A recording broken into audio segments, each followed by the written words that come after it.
준표 아저씨는 뭘 했나를 좀 알아봐야죠. 근데 우리 오빠는 이게 지금 상태가 약간 피해의식에다가 분노 조절 장애가 있는 거예요. 그렇지. 그래서 자신이 지금 현 정권에서 엄청난 정치 사찰 또는 탄압을 받고 있다고 계속 주장을 하는 거예요. 그 탄압의 이유가 자기가 자기 비서에 대한 통신 감청을 하고 있다 정부가 막 이러고 그 내용을 공식 석상에서 기자들 앞에 또 벌린 거죠. 그 홍준표 이야기를 듣고 있으면 홍준표가 1990년대 나왔던 9시 뉴스에 뛰어들어가지고 내 귀에 도청장치가 있다라고 하는 그 해프닝과 별반 달리게 보이지 않습니다. 맞습니다. 심지어는 이제 이번에 그 통신 감찰을 당했다고 얘기하면서 구체적으로 누가 어떻게 당했는지에 대한 걸 안 밝혔고 네. 기존의 검찰에서 확인해 본 결과 그거는 수행 비서 그러니까 뭐 운전하고 같이 다니시는 분인 것 같아요. 수행 비서의 전화번호는 맞는데 이게 박근혜 시절에 한 거더라. 거기다가 문제가 되어 있는 쪽에 조사를 하다가 통화 내역을 보니 이 사람 번호라서 이쪽에 확인해서 조회만 한 것이다. 그렇죠. 그래서 오히려 문재인 대통령께서 오해하지 제일 야당의 대표니 오해하지 마시게 잘 설명해 드려라 하면서 본이 좋은 뜻으로 얘기했는데 결국은 개망신을 당하게 된 홍준표가. 그러니까 봤더니 예전에 당한 적이 있습니다. 근데 그거 별로 그렇게 크게 신경 쓸 일은 아니니까 그냥 적절하게 그 이해는 하고 가세요. 우리가 어떻게 한 거 아니에요? 라고 팁을 줬는데도 불구하고 나를 사찰을 했단 말입니다. 라고 얘기를 했는데 실제 사찰한 기억은 박근혜 때 있었다는 거죠. 박근혜 때 6번 중에 박근혜 때 4번이니까 결과적으로 자기가 비주류 29년 하면서 친이 조금 하다가 친박도 아니면서 친박인 척하고 이런 과정에서 친박 쪽에서 정체성 확인을 하기 위해서 이 새끼 이상해 해서 4번 사찰한 것이다 라고 돼야 시나리오가 맞는 그런 상황이 된 거죠. 근데 그 과거 사찰 기록에 봐도요. 홍준표에 대해서 그 MB 쪽에 올라간 보고서가 그렇게 좋질 않아요. 간신배다. 간신배다. 저거 정권 바뀌면 친박으로 돈다라고 이미 보고서에 그렇지. 예측을 하고 있었던 그러니까 지네 거라고. 쪽이라고 믿는 애들한테도 신뢰를 못 받는 거예요. 그렇지. 그래서 또 당대표 될 때 그렇게 됐고 대선 후보 될 때도 약간 친박 성향을 보이면서 이렇게 힘을 받았고 지금 박근혜도 구속되니까 다시 친박을 털려고 하고 전형적인 아주 그 보수 안에서도 기회주의적 행태를 보였기 때문에 세력이 없고 막말을 하는 사람으로만 그러니까 충성을 다하지 않는 말음이 제일 무섭죠. 그렇지. 그래서 이게 이제 그 앞에 홍준표도 그랬지만 그 앞쪽에 보면 정주영이 늘 경계했던 MB.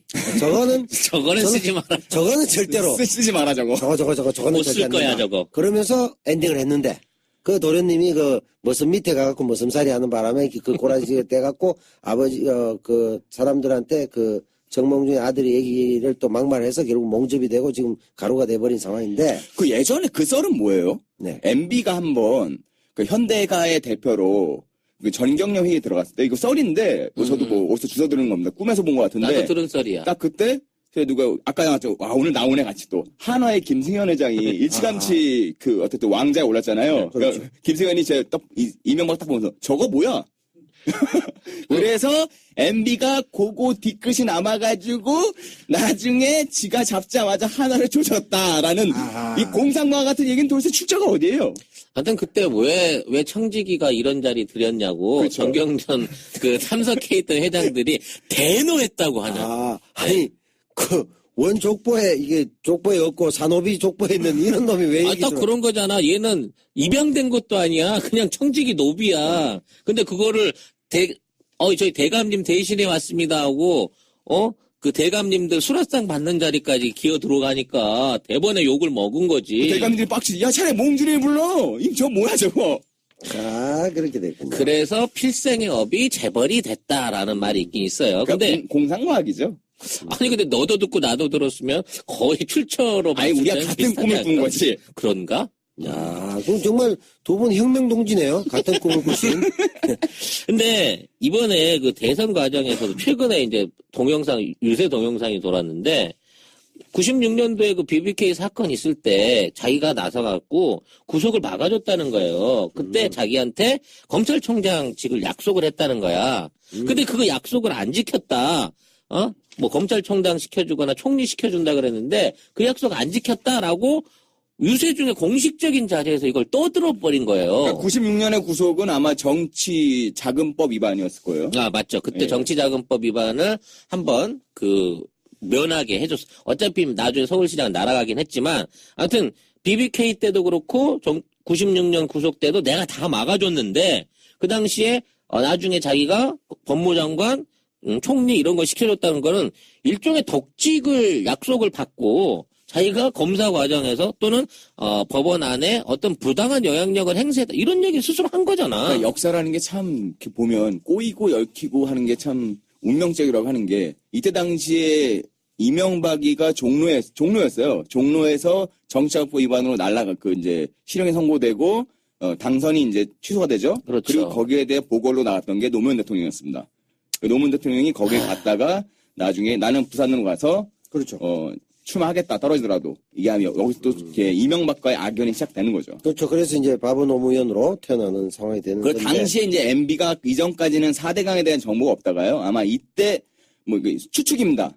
당시에 MB하고 잘 어울렸던 모 인사 중에 한 명이 끊임없이 4대강론을 주창을 했습니다. 이때 아마 MB는 4대강 갖고 올 폐해나 이런 것들을 고민하지 않고 토건이잖아요. 야, 요거 때리면 얼마 나오겠다.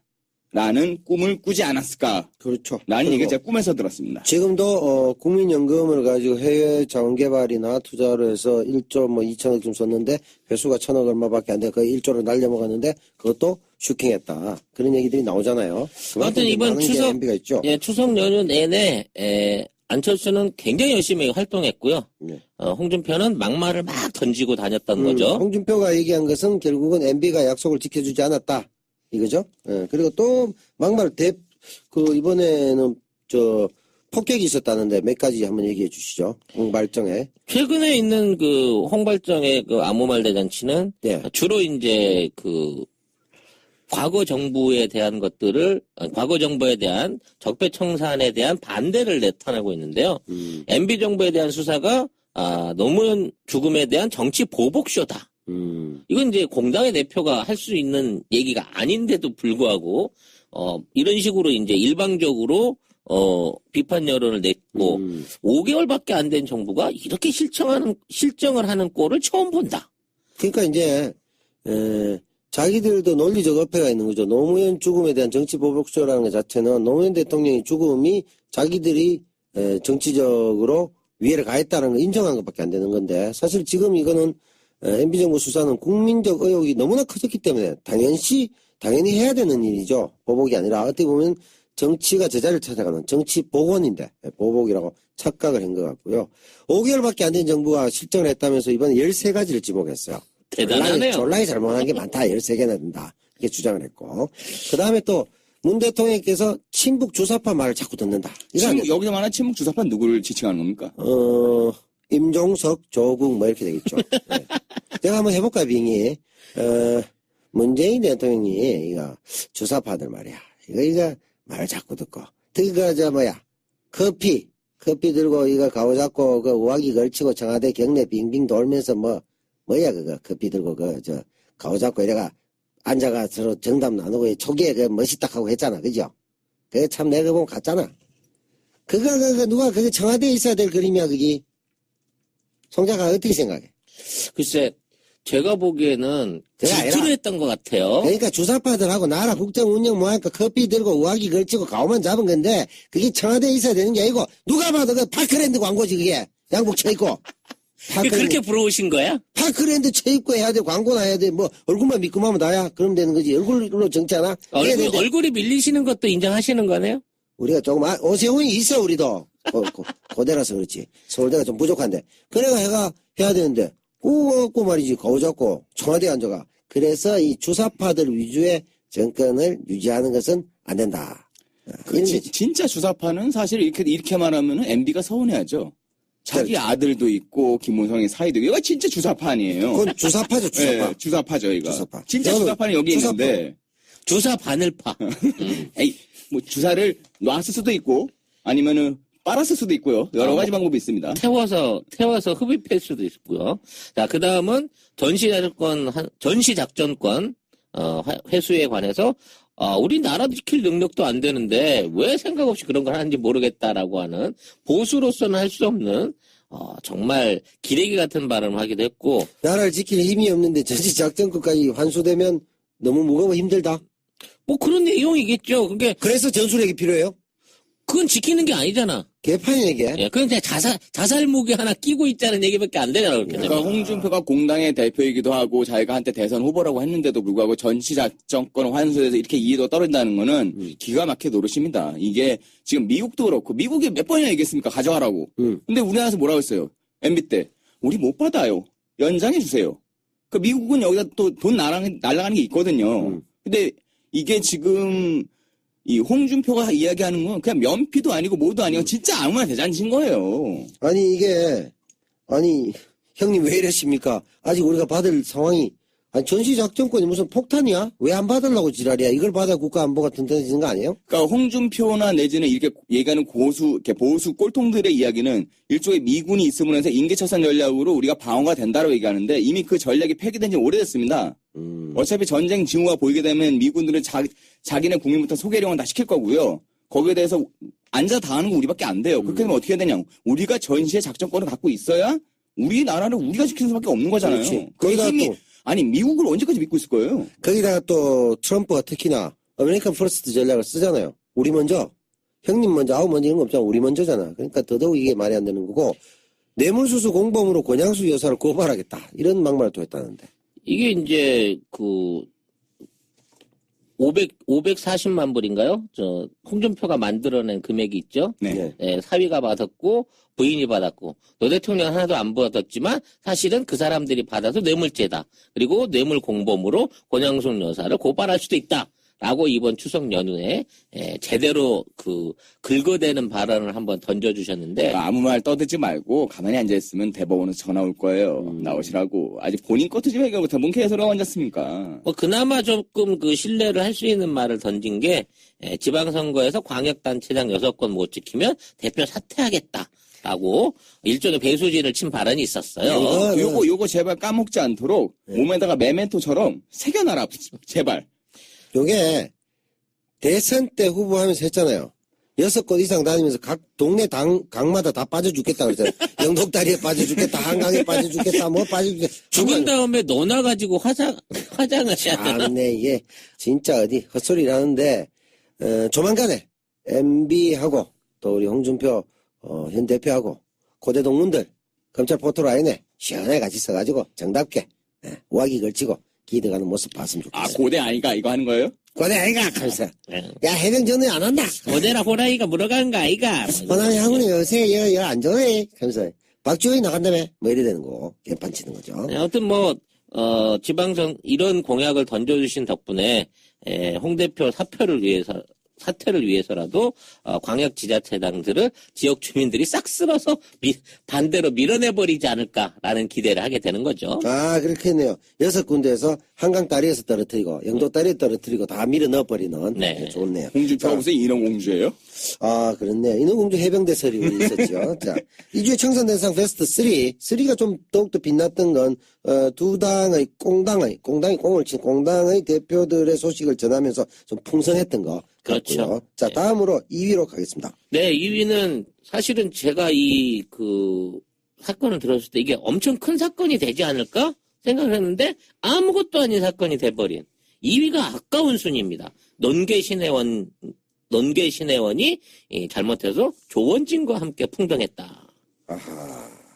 이게 2위까지 올라올 감이 되는 내용입니까? 아니, 근데 사실은 이제 여기에 수혜자로 박근혜가 혹시 이걸 통해가지고 어떤 극적인 여론 대반전, 내지는 법정에서의 어떤 싸울 수 있는 구실을 만들 수 있지 않을까 싶은 차원에서 2위에 올려놨는데, 이거 너무 명명백백하게 너는 조작임, 너는 논게 아님이 밝혀져 버린 것이죠.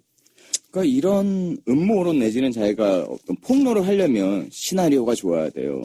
시나리오가 엉망이니까는 작품이 개봉도 못하고 자, 문 그러면 내리잖아요. 우리가 극작을 비판해주는 모양으로 실패한 연극, 실패한 논계 신혜원의 실패 사례를 한번 보자면, 일단 박근혜 전 대선 캠프, 네. 대통령 되기 전에 민간인 시절에 대선 캠프에서 일했다고 밝혔던 신혜원 씨가 국회 정론관에서, 민간인이 어떻게 국회 정론관에서 가능한지 몰랐는데 기자회견을 열고 JTBC가 보도했던 타블렛 PC는 최순실 씨게 아니라 자기 거였다라는 주장을 한 거죠.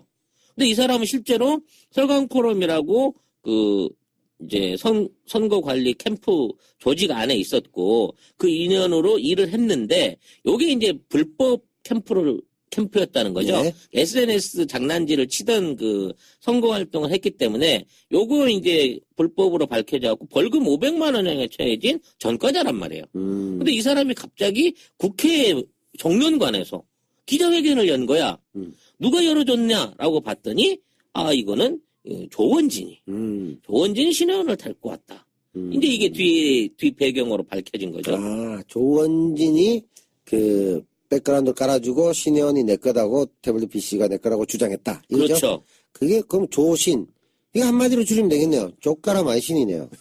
이건 이미 이게 이거밖에 더 됩니까? 그래서 이 태블릿 PC가 원래 어디 겁니까? 삼성 겁니까? 네, 삼성 겁니다. 삼성이 지 거라고 하면 내가 믿겠어요. 이걸 지 거라고. 이재용 거라고 그러면 되는구나. 이재용 안 적혀도 삼성 거는 맞잖아. 근데 어디 신혜원이 갑자기. 그래가지고. 내가 한때 농계 출신은 내가 부끄럽게 농계 얘기를 거기다. 그러니까 이거는 자기 희생이잖아요. 자기가 이 태블릿 PC만 껴안고 죽어버리면 태블릿 그러니까. PC에서 증거 능력이 없는 걸로 우기고 싶어서 그러지 않았나? 그렇지. 근데 그 디지털 포렌식으로 다 할 수 있잖아, 지금. 신혜원 씨는 자기 거라는 사실을 기억해내는데 1년이 걸렸습니다. 기억이 또 문제가요. 그래서 이제 얘기를 한 거죠. 기자들의 질문에 답변하면서 그 허술한 부분이 계속 드러난 게 방금 세작이 얘기한 대로 야, 그러면 진작 얘기하지 지금 와서 얘기하고 있어? 그것도 구속 만료 기간 다 앞두고 지금 이 순간에 그랬더니 자기 거였다는 거를 기억해내는데 1년이 걸렸다. 이게 아주 불가능한 건 아닙니다. 신혜원 씨가 그동안 한 1년 동안 냉동고에 들어있다가 나와가지고 이제 깨보니까 내 태블릿 PC 어디 갔지? 저거 내 건데? 요렇게 하면 되죠. 이야기가. 요거는 이제 신혜원 씨가 진이어야 가능해요. 냉동고, 서빙고동 뭐 이런 데서. 아니 나의 옛날 마법의 램프처럼 네. 안에 들어있다가 문지를 때마다 튀어나와야 가능한 게 침박의 램프 이래 부르면 그렇지. 기 나온다는 거. 침박의 램프처럼 이게 이제 위치 추적이 다 돼가지고 최순실하고 같이 독일도 가고 외국도 가고 이게 왔다 갔다 한 게 다 밝혀져 있었잖아요. 그런데 자기가 거길 따라가 증명이 없는데 이게 내 거다라는 걸 증명을 하려 그러면 도저히 같이 간 기록은 없고 자기가 태블릿 PC 안에 들어가고 가야 되는 수밖에 없는 거지. 이거 뭐 빙의보다 더한 거네요. 그러니까 이쪽 애들이 참 이런 사소한 부분에서 놓치는 게 많죠. 얼마 전에 국민들을 레밍에다 비교했던 그 인간도 자기가 프랑크푸르트에 가 있다는 사실을 갖다가 위치 추적 기반 이거를 끄지를 못해가지고요. 거기 있는 게 뽀르게 났죠? 네. 이 사람도 마찬가지입니다. 이 태블릿 PC가 작동된 게 독일인데 그러면 그동안에 신혜원 씨 어디 있었냐 증명할 수 있냐 이걸 봐야죠. 독일 출국 사실은 없고. 없죠. 그렇죠. 그리고 그 안에 최순실 씨 셀카나 가족들 사진이 들어있단 말이야. 도대체 이거를 왜 네 PC라면 네 안에 있는데 증명이 안 되는 거죠. 같은 종교단체인가? 아니죠. 최순실의 사생팬이거나 그렇지. 셀카를 쫓아다니면서 그렇죠. 대신 찍어주는 내가 거죠. 실은 셀카 전문 사진사. 그러니까 최순실이가 사진을 찍혀서 손을 쭉 내미는 요 각도를 옆에서 맞춰놓고 자기가 찍어주는 거야. 그리고 실은 내가 최순실의 파파라치다라든가 뭐 해야만 되는데 지금 어쨌든 이런 엉뚱한 거기에 이제 더 덧붙여서 조원진 양반이 단식까지 한다고 갱파를 치고 있다. 여기까지죠. 그다음에 더 나간 일이 또 있다면서 어떻게 됐습니까? 정명씨, 이정현 이정현 지금 의원이죠. 여기까지. 지금 이제 과거에 한가닥 했던 네. 막말쟁이들이 서로 이제 다시 나타나가지고 집중적으로 이제 막말의 포화들을 퍼내고 있는데 거기에 대한 네티즌의 반응이 우리 옛날에 약속한 거나 일단 해결하고 그다음 얘기를 하자 이 얘기인 거거든요. 얘기니까 그러면 이제 신혜원 씨 얘기는 우리가 논리적 추론해 봤을 때 말이 안 되는 얘기라는 걸 했고 이제 가장 큰 논리적 단식은 뭡니까? 조원인의 단식은 이제 숙변 제거를 위한 간헐적 건강 단식이다. 그런데 본인 요구는 박근혜 대통령은 억울하다. 그렇죠. 탄핵을 그래서 중단해라. 지금의 구속이 이제 만료 기간이 이번 주 주말 네. 안에 법원에서 결정된다고 해요. 그러면 17일. 불구속이 될 수도 있고 구속 연장이 될 수도 있는데 구속 연장. 예. 새로운 구속이죠. 예, 연장이라고 그렇죠. 하면. 예, 새로운 구속으로 갈 수도 있는데 지금 있는 상황에서 풀어내라. 안 풀어내면 나는 굶을 거야. 굶어 죽을 거야라고. 굶으면 문재인 탄핵되는 거예요. 글쎄요. 근데 한번 굶어보세요. 이정현도 굶어 봤지만 굶었다가 결국은 똥독이 올라가지고 그냥 얼굴이 시커매지지 않았습니까? 아, 그래가지고 자기 면에다 자기 손가락 지지고 얼굴이 그렇게 이게 됐어요. 뭐냐면 이게 사무소에다가 사무실을 차려놓고 그 안에서 단식을 하는 바람에 먹는 건 숨겨놓고 실컷 먹을 수가 있었어요. 근데 화장실을 못 가는 거야. 아, 그 밖에서 얘기입니다. 기자들이 다 죽치고 에이, 그거 기다리고 내가 해봐서 있으니까. 아는데 그렇게 하면 안 돼요. 어떻게 해야 돼요 이럴 때는? 안 먹어야죠. 멍청한 짓을 그게 했지. 먹기는 이빨이 먹었는데 화장실을 못 가고 단식하는 사람이 기절 상태야 이틀째부터. 뭐든지 누가 찾아와도 들어누워서 정신이 없는 상태가 돼버렸거든 이 사람은. 뭐든지 인풋이 있으면 아웃풋이 있어야 돼요. 예전에 이제 전두환 씨가 백담사에 있을 때, 갑자기 병이 걸립니다.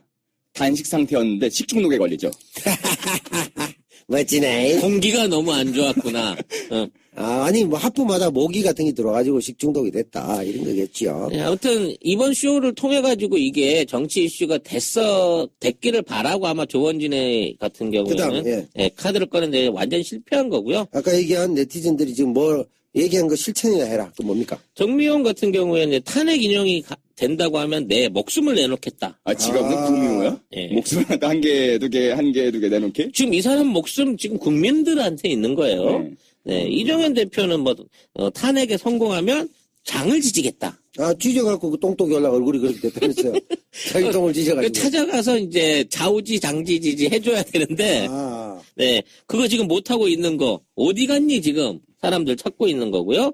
홍준표 씨도 똑같이, 선거에서 못 이기면 낙동강에 강마다 4대강을 돌아다니면서 빠져주겠다고 강마다 있어. 했으니까, 빨리 실천을 해라. 라고 아니, 이제 요거를 받고 있는 거죠. 정미용 씨 관련해서 매우 골 때리는 뉴스가 하나 나왔습니다. 정미용 씨가 얼마 전에 SNS에 그런 걸 올립니다. 맨날 청와대에서 헬기가 뜨는 바람에 시끄러워서 못 살겠다. 너무 낭비 아니냐? 그래? 정미용 너 어디 살아? 내 생에 뒤집니다, 기자들이랑. 집이 나왔어요. 청와대 뒷선 사는 거 아니에요? 집이 나왔어요. 청와대 근처예요. 어. 이 집 명의가 김기춘 겁니다. 골 때리네. 뭐, 그 옆에는 김기춘 아들, 이게 뭐 그렇게는 아니겠지만. 김기춘 며느리야? 에이, 며느리. 아니면 그 밤중에 칼부림할 그 열렬한 지지팬 뭐 이런 류인가? 아니면 5분 대기죠? 아니면 스텝맘? 아이, 스탠마. 이게 대시고 그 전세나 월세나 아무 데서나 가서 살 수 있는데 소유주와 거주자의 관계가 매우 애매모호하네. 아니, 그 집도 그러면 산속에 있으면 굉장히 아니, 좋은 되게 좋은 집이에요. 사진도 나왔더라고요. 첩첩산중 맞네, 그것도 뭐. 첩첩산중. 근데 뭐, 야, 첩첩산중 같은 위치에 있는 집이다. 산중호걸이라는 기춘이를. 자, 그래서, 우리 홍준표 대표 같은 경우에는 한때 스킨스쿠버에 열광해서 모든 강 밑에 기 들어가시겠다는. 근데 아직까지 못 기 나오시는 줄 아는데 나와가지고 또 지금 설치면서 나에게 정치 보복한다! 행패 부리고 있다. 이런 얘기고요. 자, 1위를 갈 텐데 여기에서 1위! 정말 샴푸 1위죠? 자, 1위! 뭡니까? 네, 꼴통 보술들의 뒤끝이 장렬을 한 한 주였습니다. MB와 박근혜가 DJ와 노통에게 한 짓들 그리고 공작들이 낱낱이 밝혀져서 국민의 공분을 사고 있는 상황인 거죠. 내용이 어떤 거죠? 일단 가장 큰 거는 노벨 평화상 그 수상에 대해서 이거를 취하하려고 하는 수상 취하를 위한 공작이 공식적으로 기획돼 있고 실행되고 있었다라고 하는 게 발표가 난 거죠. 검찰이 조사까지 시작을 했고요. 이 새끼들은 지들 원하는 거 얻기 위해서 어떻게 보면은 개인의 명예를 넘어서는 나라의 명예인 노벨 평화상 수상까지 그냥 다 망가뜨리려고 했군요. 그렇죠. 이게 특히 이제 이런 부분 안에서 자기들이 직접 나설 수 없잖아. 그러니까 밑에 있는 그 친보수 단체들을 활용을 해가지고 이 사람들을 통해서 자, 북한 핵에 대한 책임이 김대중 대통령에게 있다라는 식의 청원서를 집중적으로 만들어내고 이걸 여론화시켜가지고 이런데 수상 취소해야 되지 않겠어요? 라는 식의 공작을 시도를 했다는 거죠. 그래서 이 당시에 그 노벨상을 그러니까 노벨상을 갖다가 그 이제 상을 주는 단체였던 그 이제 노벨위원회가 있죠. 네, 한림회가. 네. 거기서 의아했습니다. 아니 왜 우리가 봤을 때는 충분히 자격이 있어가지고 우리가 이렇게 상을 올렸는데 왜 너희 나라 국민들이 이렇게 나서가지고 방해를 하냐? 이게 뭔 소리냐? 그러니까 처음에 수상하기 전에도 김영삼 그 대통령 일파에서 나온 얘기라고 합니다만 김대중 대통령의 노벨 평화상 그 수상에 대해서 엄청난 저지 로비가 있었다라는 설이 있었고 실제 그런 로비가 있었다고 하는 얘기가 있었어요. 근데 정작 소문은 김대중 대통령이 그 당시 대통령이 아니니까 노벨 평화상을 타기 위해서 로비를 했다. 스웨덴 쪽에다 돈을 줬다. 내지는 뭐 로비 활동을 했다라는 괴소문들이 계속 돌고 있었죠. 네, 그래서 결국은 이제 그쪽에서도 놀란 게 보통 노벨 평화상을 받게 해달라고 로비를 하는데 9년이나 지났는데 그때도 문제는 방해 공작했지만 9년이나 지나서도 취소해 주세요라고 로비를 하는 나라는 살다 처음 본다. 그런 얘기가 나와서 국제적으로는 노벨 평화상보다 한국은 노벨 평화상을 취소시켜달라는 엄청난 노력, 노벨 시루상 전 세계 1위를 할 뻔했던 겐세이상. 아니 근데 이제 이번에 그런 얘기도 있어요. 노벨 문학상에서도 20년 단골 고은 그 작가가 또 이게 고배를 마시고 일본계 가츠오 이시구로한테 돌아갔는데 우리 언론이 이 가츠오 이시구로에 대한 그 찬양 글은 막 써올리면서 우리가 노벨에서 뭔가 잘못해가지고 지금 우리의 노벨상 그 수상 가능성이 점점 더 나빠지고 있다는 일부의 지적에 대해서는 전혀 언급을 안 하고 있는 거죠. 박근혜도 이거 받고 싶어가지고 그 쌩날 폈는데 박근혜는 이제 노벨상은 못 받고 이제 영치돼서 다른 밥상을 받고 있는 거죠. 사실 우리 그 촛불 평화 집회가 노벨상 후보가 될 만하다라는 뭐 있던 청원들도 있었고 이걸 줘야 된다는 말이 있었는데 박근혜 정부 그 치하하에서는 이게 공식적으로 또 그 받을 수 있는 여건이 못 됐기 때문에 올해가 아닌 내년에라도 우리 촛불 혁명과 촛불 집회에 대한 노벨 평화상 그 추천을 강력하게 해야 되지 않을까 하는 생각을 해보고 있습니다. 네. 지난 정권은 털기 형태로 계속 가고 있는데 이 보수 꼴통들이요. 자, DJ와 노통에 대해서 막말과 거짓말도 양산했다고 하는데요. 이게 공식적인 상황으로 그 국정원이 관여를 한. 네. 이번에 블랙리스트하고 비슷한 거예요. 심리학자와 그 국정원 직원들의 연구를 통해 가지고 뭔가 이미지를 상쇄할 수 있는 단어들을 만들어내고 그걸 집중적으로 유포했다는 거예요.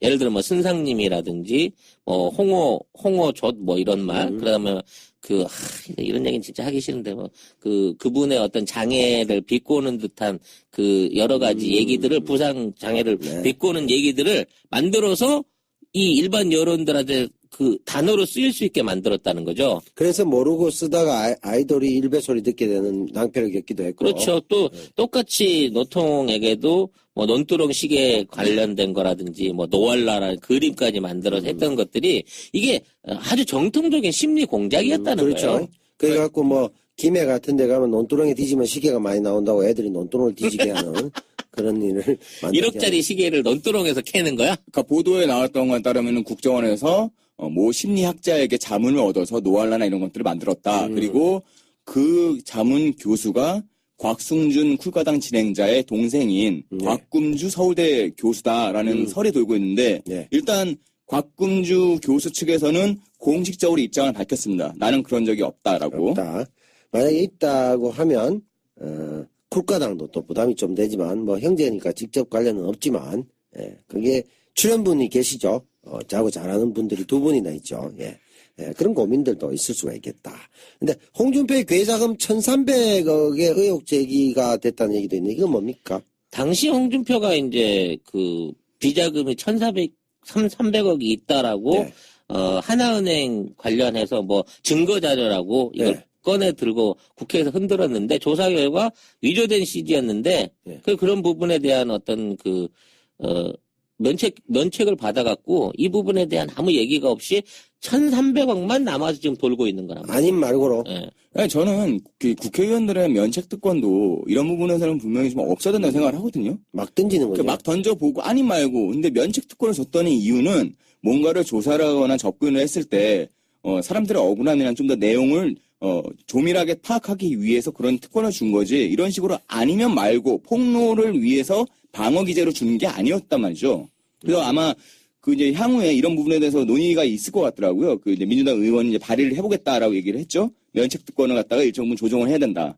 그럼 이제 홍준표 같이 막말하는 애들은 사실 자기 스킬 하나 날리는 거죠. 그리고 이 DJ 사망 이후에 그 국립묘지 현충원에 자리가 없다. 딴 데다가 장지 잡아라. 이런 식으로 처음에 장지 제공을 거부했다는 거예요. 자리가 왜 없어? 박정희 거 파내고. 박정희는 축구장 반만하게끔 만들어 놓고, 그래서 사람들은 근처에 또 가까이도 못 오게 한다. 해코지 할까봐 요새. 그 국립묘지 가보셨어요? 가보긴 가봤죠. 박정희 자리가 제일 그 위에 산 언덕같이 돼 있어요. 이렇게 쭉 네. 올라가면 박정희 께 맨 위에 있고요. 거기를 돌아서 내려오는 길이 DJ가 이제 계십니다.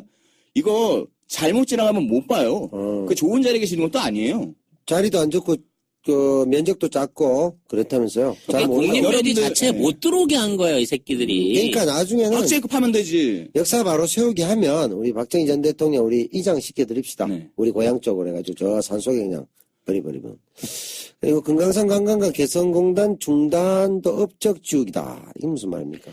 이제 바로 MB가 들어서자마자 금강산 관광을 금지시키고 네. 또 개성공단에 대한 어떤 확장 원래 계획보다 10분의 1밖에 못 들어간 거예요. 그렇지. 그러니까 확장을 줄이면서 결국은 폐쇄까지 시킨 것들도 계속. 그 민주정부의 업적을 지워버리기 위한 공작이 아니냐는 의심이 이제 그러니까 연계돼서 물려서 나오는 거죠. 뒤끝 막말이 장렬인데 그 중에서 이제 보면은 뭐 정우택이 DJ나 노통에 특검을 해야 된다고 막 던진다든지 NLL 폭로 수사를 다시 이제 들어가는 이 시점에도 물타기를 한다든지 뭐 이런 것들이 계속 진행되고 있다. 그러니까 이 새끼들이 정말 나쁜 게요. 예를 들어서 국가적인 사업이 진행이 되면 뭐 간단한 예를 들겠습니다. 새만금 사업 같은 경우가 원래 인준이 났던 거는 노태우 정부 때 이거 허가를 냈어요. 네. 그리고 꽤 긴 시간 동안 공사를 했고 중간에 환경 영향 평가나 이런 것들을 통해 가지고 시민사회 단체에서 이거 반대도 하고 많이 했잖아요. 네. 결국에는 언제 만들어냐? DJ 때 완성이 되잖아요. 네. 그리고 중간중간에 그렇다고 해서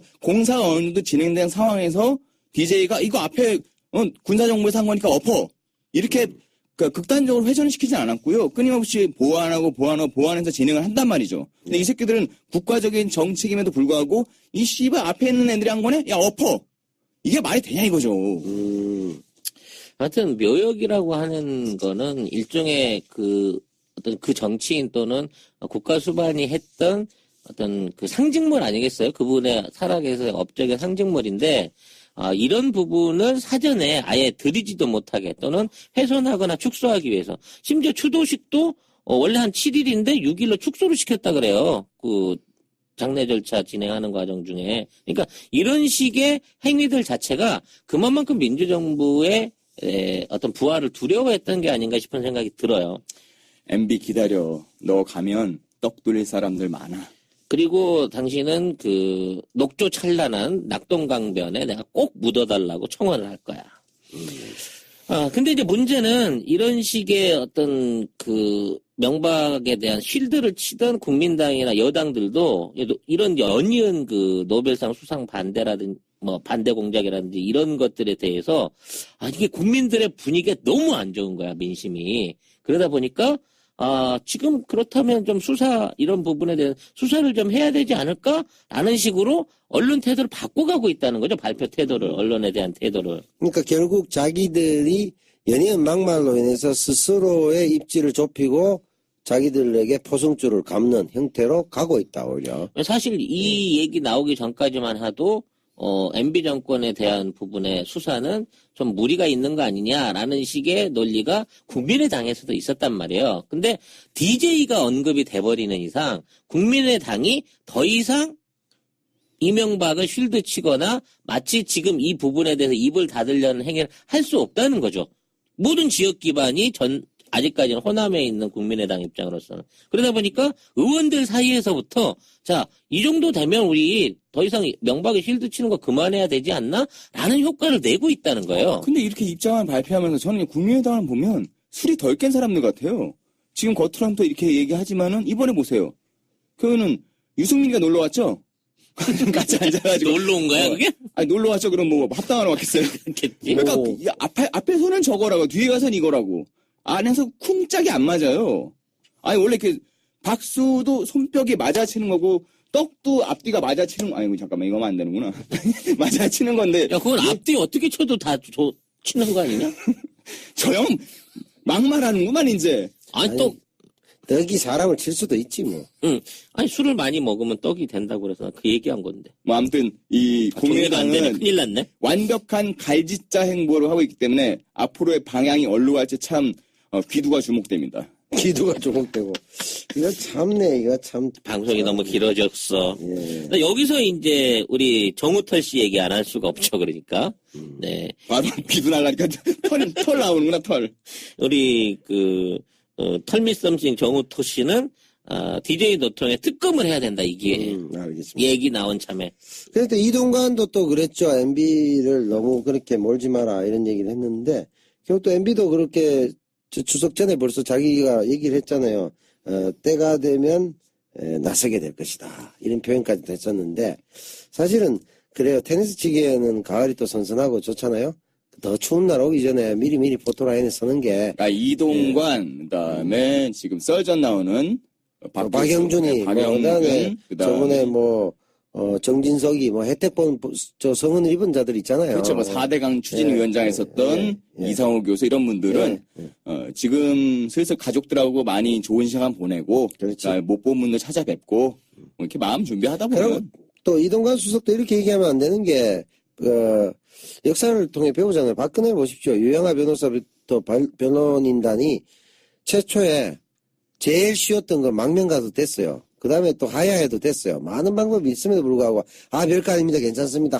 충분합니다. 우리 얼마나 많은 시민들인데 촛불 저거 얼마 안 돼요. 이렇게 우기다 결국 사지로 내몰아가지고 감옥에 해갖고 발로 차가지고 발 다치고 이래갖고 재판에도 안 나오고 계기도가 이렇게 하니까 구속영장이 다시 발부될 것 같은데 도주 및 증거인멸 우려가 매우 높아 보이는 상황에 대해서 다시 새로운 제목으로 SK하고 롯데 이쪽에 로비하고 해서 발부될 개연성이 매우 높아진 상황이 됐잖아요. 그러면 유영아가 이쪽에 다크나이트입니까? 그러니까 이런 공부를 했다면 이동관도 MB를 그렇게 자꾸 실드 치다가는 마지막에 더 힘든 길로 사지로 내모니 차라리 미리 준비해서 가을에 포토라인에 서고 겨울에 들어가서 겨울에 못 만들고 내년 봄에는 또 교도소에서 테니스 치고 이렇게 할 수 있도록 배려를 해야지 계속 하면은 박근혜 전 대통령 같은 경우도 안에서 스쿼시 치면 되지. 그래. 굳이 그걸 왜 풀어놓으려고 거기 그래. 벽이 있잖아요, 벽. 그러니까 그리고 또 박근혜 대통령도 벽 쳐가지고 다리 다쳤잖아. 박근혜 전 대통령 같은 경우도 그때 제일 좋은 방법은 바로 망명하는 길이었잖아요. 그때도 괜찮다고 했기 때문에 이런 꼴이 됐기 때문에 결과적으로는 측근들이 잘 얘기를 해야 되는데 자꾸 이런 식의 막말 위주로 가다가는 정말 같이 엔딩할 수 있는 정말 그런 일이 생긴다. 그리고 감옥에서 한 사람은 물구나무 쏘고 한 사람은 스쿼시하는 그런 일이 생길 수가 있다. 이런 걱정이 있죠. 예, 마무리 짓자면요. 지금 보수들이 저질러놓은 여러 가지 일들에 대한 재수사 요구가 NNL 폭로에 관한 것도 다시 재수사 들어가고 있고 이제 국정원도 있습니다만 노벨위원회의 수상 취소 공작 이 부분이 가장 민감하게 이렇게 베어져 나오면서 이 모든 것들을 한꺼번에 끌고 가고 있는 여론을 만들고 있다는 것입니다. 네, 정서적으로 그 부분은 이제 어떤 노선이나 지지 여부를 떠나서 아니 대한민국의 자랑인데 이렇게까지 했단 말이야? 그것도 여권 인사들 국정원 다 그죠? 그래서 국정원 적폐 문제가 큰데 이게 아마 상징적인 사건으로서 상당히 큰 영향을 미치고 있는 전국이다. 여기까지 얘기해 볼 수 있을 것 같고요. 운명적이라고 하는 게 이때 당시에 이명박이가 종로였어요. 종로에서 정치자금법 위반으로 이제 실형이 선고되고 당선이 이제 취소가 되죠. 그렇죠. 그리고 거기에 대해 보궐로 나왔던 게 노무현 대통령이었습니다. 노무현 대통령이 거기에 갔다가 나중에 나는 부산으로 가서 그렇죠. 출마하겠다 떨어지더라도 이게 하면 여기서 또 이렇게 이명박과의 악연이 시작되는 거죠. 그렇죠. 그래서 이제 바보 노무현으로 태어나는 상황이 되는 그 건데. 당시에 이제 MB가 이전까지는 4대강에 대한 정보가 없다가요. 아마 이때 뭐 이게 추측입니다. 당시에 MB하고 잘 어울렸던 모 인사 중에 한 명이 끊임없이 4대강론을 주창을 했습니다. 이때 아마 MB는 4대강 갖고 올 폐해나 이런 것들을 고민하지 않고 토건이잖아요. 야, 요거 때리면 얼마 나오겠다. 라는 꿈을 꾸지 않았을까. 그렇죠. 라는 얘기를 그리고 제가 꿈에서 들었습니다. 지금도 국민연금을 가지고 해외 자원개발이나 투자를 해서 1조 뭐 2천억쯤 썼는데 회수가 1천억 얼마밖에 안 돼. 그 1조를 날려먹었는데 그것도 슈킹했다. 그런 얘기들이 나오잖아요. 아무튼 이번 추석 MB가 있죠. 예, 추석 연휴 내내 안철수는 굉장히 열심히 활동했고요. 네. 홍준표는 막말을 막 던지고 다녔던 거죠. 홍준표가 얘기한 것은 결국은 MB가 약속을 지켜주지 않았다. 이거죠. 예, 그리고 또 막말 이번에는 폭격이 있었다는데 몇 가지 한번 얘기해 주시죠. 홍발정에. 최근에 있는 그 홍발정의 그 아무 말 대잔치는 네. 주로 이제 그 과거 정부에 대한 것들을 과거 정부에 대한 적폐청산에 대한 반대를 나타내고 있는데요. MB 정부에 대한 수사가 노무현 죽음에 대한 정치 보복쇼다. 이건 이제 공당의 대표가 할 수 있는 얘기가 아닌데도 불구하고 이런 식으로 이제 일방적으로 비판 여론을 냈고 5개월밖에 안 된 정부가 이렇게 실정을 하는 꼴을 처음 본다.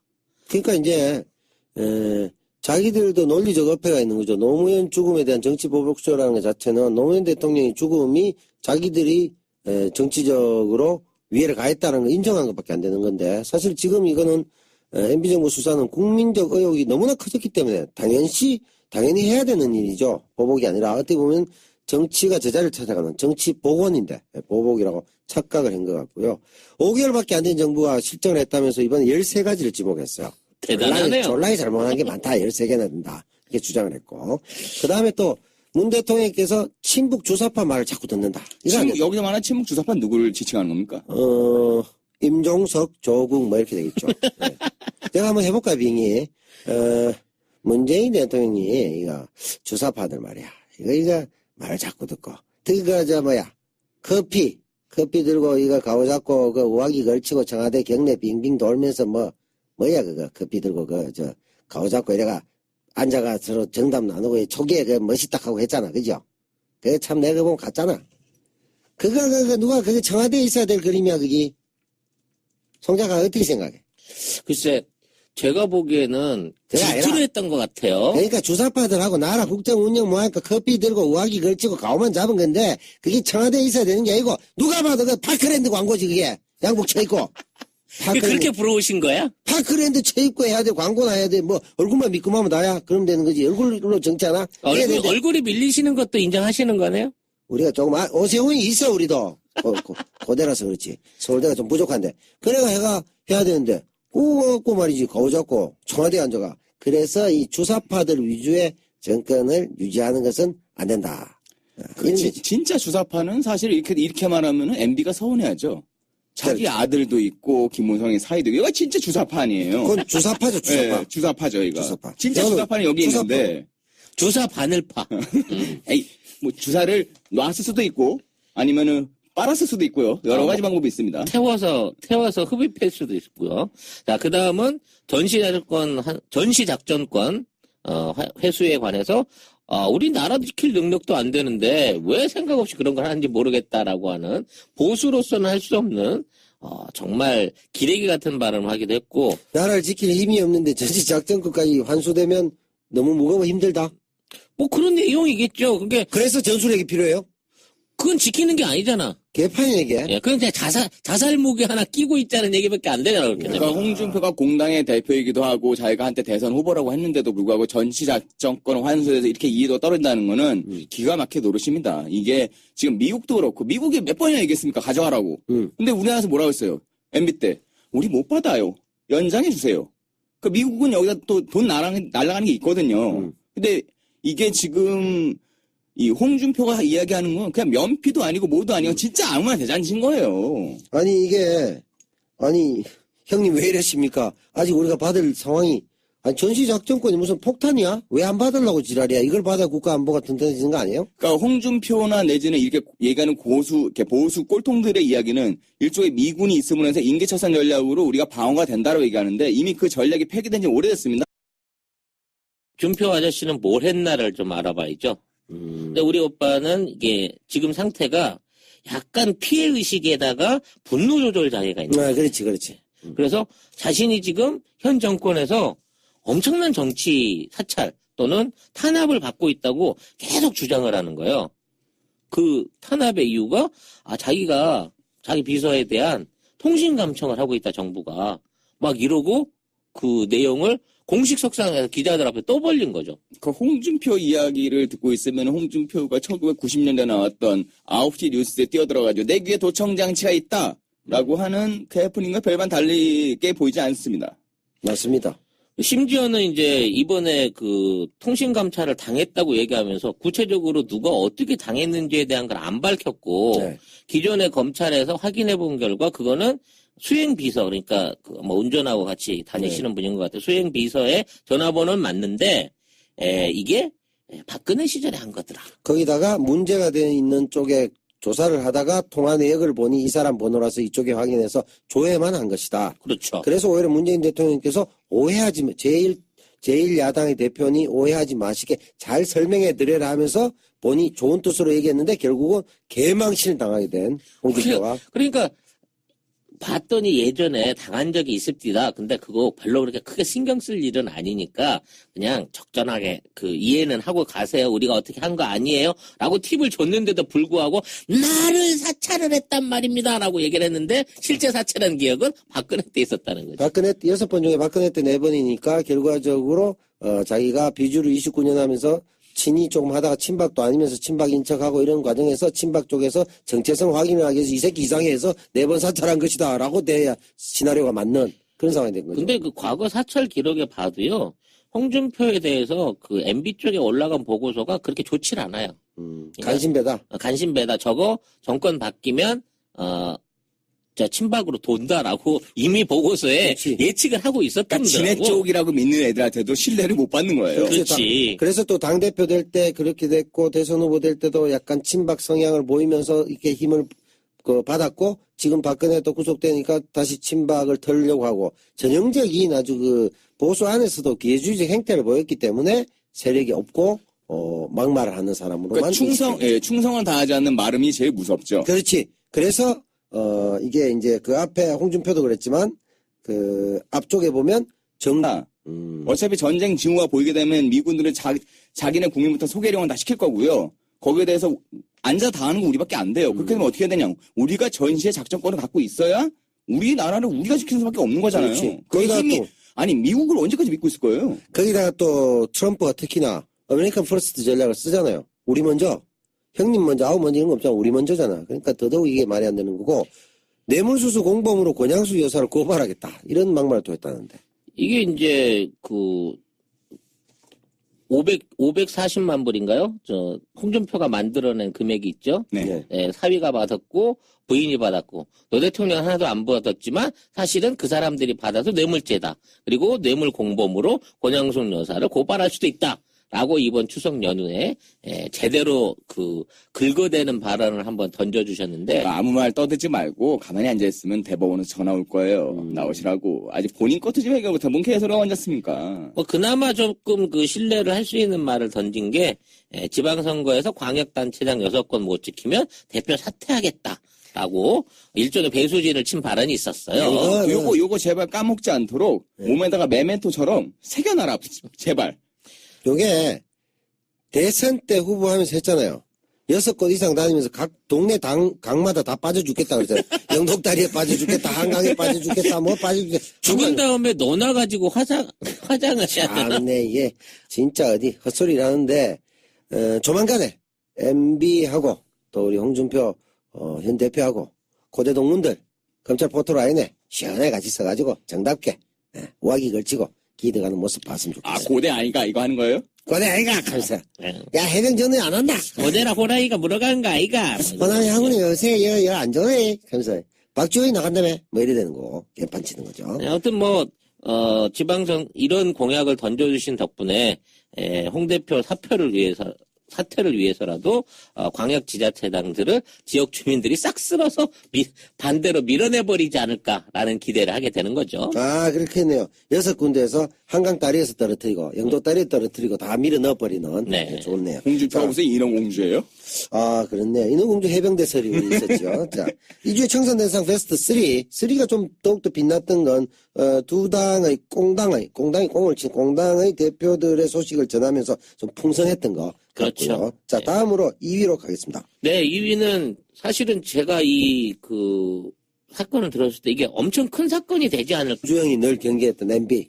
저거는 저거는 쓰지 마라. 저거는 절대로. 쓰지 마라, 저거. 저거는 못 절대 쓸 안 거야, 된다. 저거. 그러면서 엔딩을 했는데, 그 도련님이 머슴 밑에 가갖고 머슴살이 하는 바람에 그 꼬라지가 떼갖고 아버지, 사람들한테 정몽준의 아들의 얘기를 또 막말해서 결국 몽접이 되고 지금 가루가 돼버린 상황인데. 그 예전에 그 썰은 뭐예요? 네. MB가 한번 그 현대가의 대표로 그 전경련 회의에 들어갔을 때, 이거 썰인데, 뭐 저도 뭐 어디서 주워 들은 겁니다. 꿈에서 본 것 같은데. 나도 들은 썰이야. 딱 그때, 누가, 아까 나왔죠. 와, 오늘 나오네, 같이 또. 한화의 김승현 회장이 일찌감치 어쨌든 왕자에 올랐잖아요. 그렇죠. 그러니까 김승현이 이명박 딱 보면서, 저거 뭐야? 그래서 MB가 그거 뒤끝이 남아가지고 나중에 지가 잡자마자 하나를 조졌다라는 이 공상과 같은 얘기는 도대체 출처가 어디예요? 하여튼 그때 왜 청지기가 이런 자리 들였냐고 그렇죠. 정경련 참석해 있던 회장들이 대노했다고 하나. 아니, 원족보에 이게 족보에 없고 산업이 족보에 있는 이런 놈이 왜 딱 얘기를. 그런 거잖아. 얘는 입양된 것도 아니야. 그냥 청지기 노비야. 근데 그거를 저희 대감님 대신에 왔습니다 하고 그 대감님들 수라상 받는 자리까지 기어 들어가니까 대번에 욕을 먹은 거지. 대감들이 빡치지. 야, 차라리 몽준이 불러. 저 뭐야, 저거. 그렇게 됐군요. 그래서 필생의 업이 재벌이 됐다라는 말이 있긴 있어요. 그러니까 근데 공상과학이죠. 아니 근데 너도 듣고 나도 들었으면 거의 출처로 아니, 우리가 봤을 때는 같은 비슷하지 꿈을 꾼 않을까? 거지. 그런가? 야, 그럼 정말 두 분 혁명동지네요. 같은 꿈을 꾸신. 근데 이번에 그 대선 과정에서도 최근에 이제 유세 동영상이 돌았는데 96년도에 그 BBK 사건 있을 때 자기가 나서갖고 구속을 막아줬다는 거예요. 그때 자기한테 검찰총장직을 약속을 했다는 거야. 근데 그거 약속을 안 지켰다.